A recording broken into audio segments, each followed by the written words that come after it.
अस्सलामु अलैका या सय्यदी या रसूलल्लाह व अला आलिका व अस्हाबिका या हबीबल्लाह नहमदुहु व नुसल्ली व नुसल्लिमु अला रसूलिल करीम अम्मा बाद फ़अऊज़ु बिल्लाहि मिनश शैतानिर रजीम बिस्मिल्लाहिर रहमानिर रहीम व इज़ा बुश्शिरा अहदुहुम बिल उन्सा ज़ल्ल वजहुहु मुस्वद्दन व हुवा कज़ीम आमनतु बिल्लाहि सदक़ल्लाहु मौलानल अज़ीम व बल्लगना रसूलुहुन नबियुल अमीनुल करीम।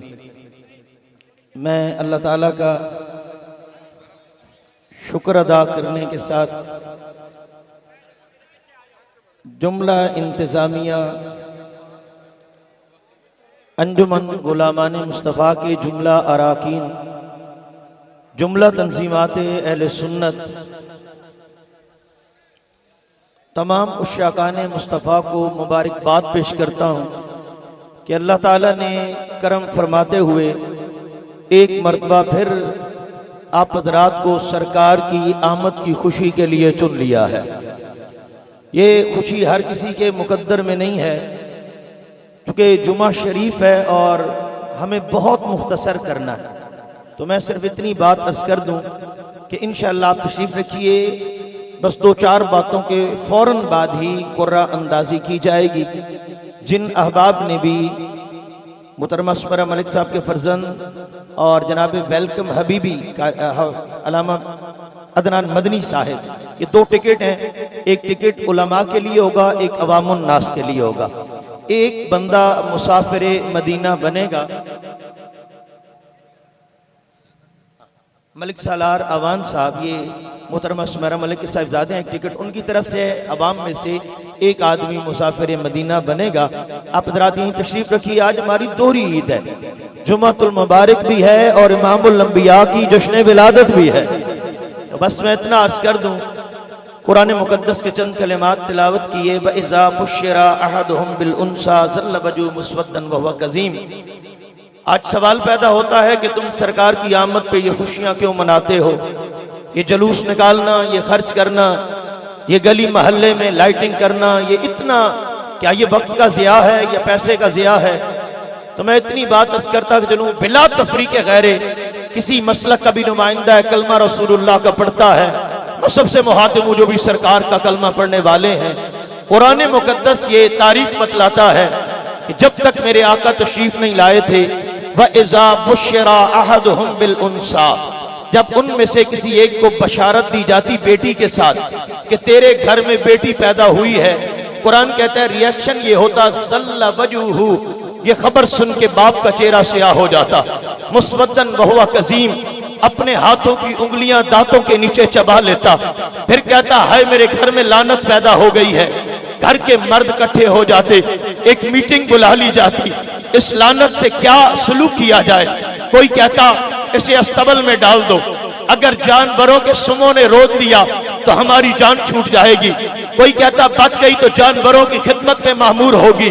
कोई उठता वो कहता कि जंगल में दरिंदों के सामने डाल दो, कल ये इज्जत का घाटा बने, बेहतर है कि इसकी बोटी बोटी जानवर नोच जाए।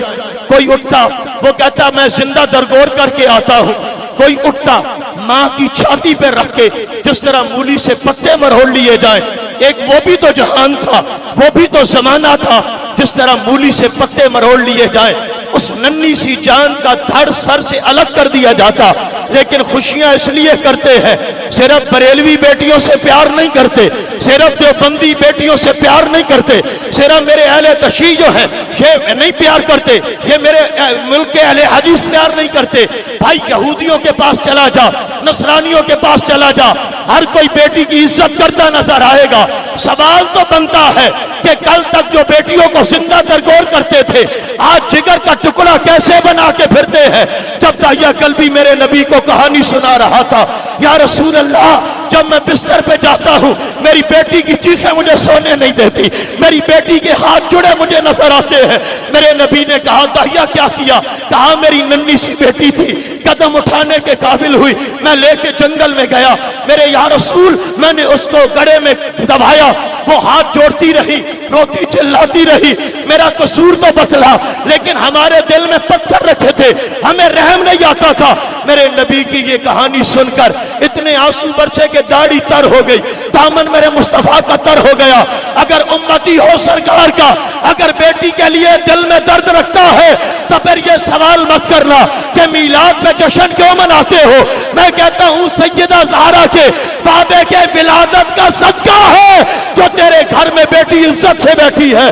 तू जिंदा दरगोर करता, हर बेटी की इज्जत मेरे नबी के मीलाद का सदका।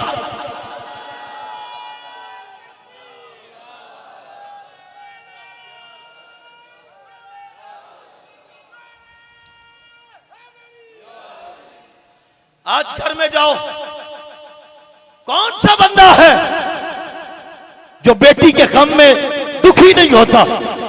ये कोई किसी बाप से पूछे, साहिब औलाद बैठे हो, मैं कोई हिकायत रवायत या तरायत की बात नहीं करता, ये मुशाहिदात है, हर घर की कहानी है। घर में आओ, बेटी का चेहरा उतरा हो, बंदे का दिल उदास हो जाता है, थकन भूल जाती है। बंदा कहता है मेरे जिगर को टुकड़े को क्या हुआ। तेरे दिल में ये नरमी कभी ना आती अगर ज़हरा का बाबा ना आया होता।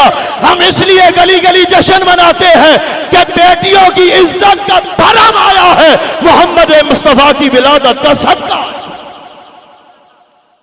फिर बतलाइए, मुझे बतलाइए, लोग कहते हैं किस जमाने की बात करते हो।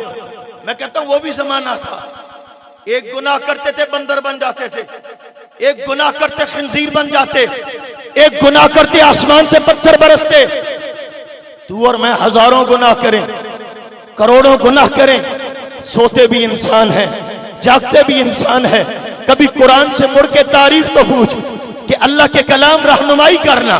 तू जो तिबियान कुल्ल शै का दावेदार है, वकुल्ल शैइन अहसैनाहु फी इमाम मुबीन के तस्करे लेके आया है, तो फिर हमारी रहनुमाई करना कि कहां आसमान से पत्थर बरसते हैं, कहां बंदर और खंजीर बनते हैं।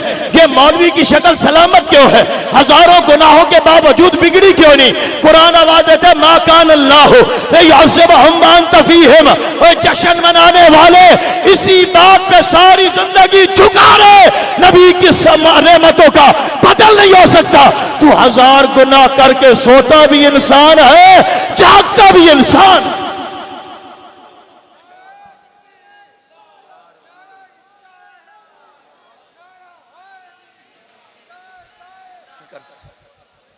बस मैं चूंकि जुमा है, जुमा शरीफ पे भी आप यकीनन बहुत सारे चूंकि हमारे उलमा और खुतबा बैठे हैं, बड़ी आखिर में मैं सिर्फ एक बात अर्ज कर दूं, ये मत गुमान करना कि मौलवी की जबान जब तक सलामत है सरकार का जिक्र होगा नहीं।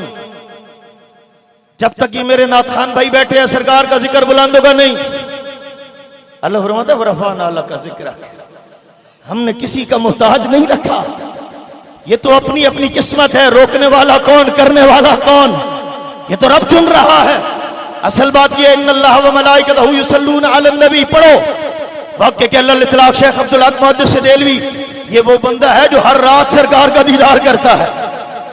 पूछा गया शेख बतलाओ रब का दुरूद क्या है। उन्होंने कहा हमारा दुरूद तो दुआया है, अल्लाहुम्मा सल्ली अला। रब का क्या है? फरमाया रब का दुरूद ये है, रब फरिश्तों को जमा करता है और अपने यार की शाने बयान करता है।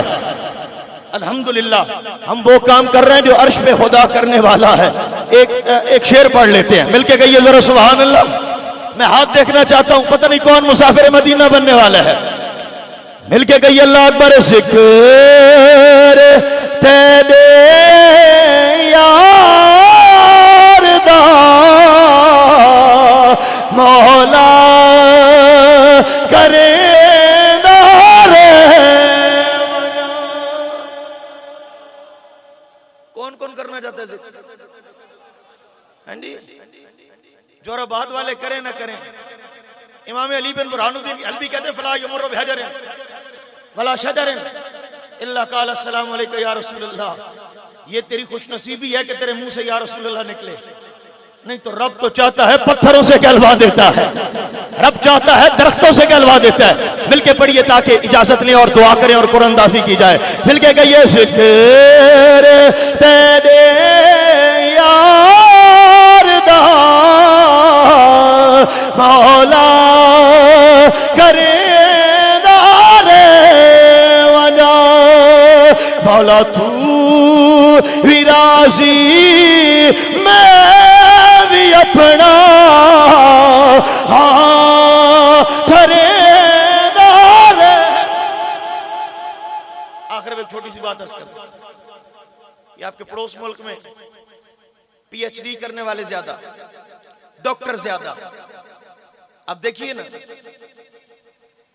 जब बारी आती है तो उन्हें गाय का पेशाब भी मुतबर्रिक लगता है। ये हाल है। और तेरा मेरा छोटा बच्चा भी हो रहा है, गाय का पेशाब जरा कपड़े पे भी लग जाए उसे चैन नहीं आता जब तक धो न लिया जाए। तो उस बच्चे से जाके पूछो, वो तो पीएचडी थे, डॉक्टर थे, बड़े बड़े ओहदों पे चले गए, आज तक ये समझ नहीं आई कि गाय के पेशाब का हाल क्या है। और तेरा मेरा बच्चा अगर कपड़ा को धो रहा हो तो उससे जाके जब पूछोगे कि मामला क्या है, वो कहता है ये पेशाब के कतरे लगे हैं। ये पलीत होते हैं अब्बा, चाचा, ये पलीत होते हैं। वो कपड़े पे कतरा गवारा नहीं करता, वो पीने को तैयार बैठे हैं। अब भी पूछोगे सरकार की आमद का जश्न क्यों मनाते हो, मैं कहता हूं वो भी तो इंसान थे जो आज तक समझ न सके कि गाय का पेशाब पीना है कि नहीं पीना है। ये तेरे नबी की आमद का सदका है कि तेरा छोटा बच्चा भी वो कपड़े पे गवारा नहीं करता। ये तहारतें कभी न नसीब होती जो हुसैन का नाना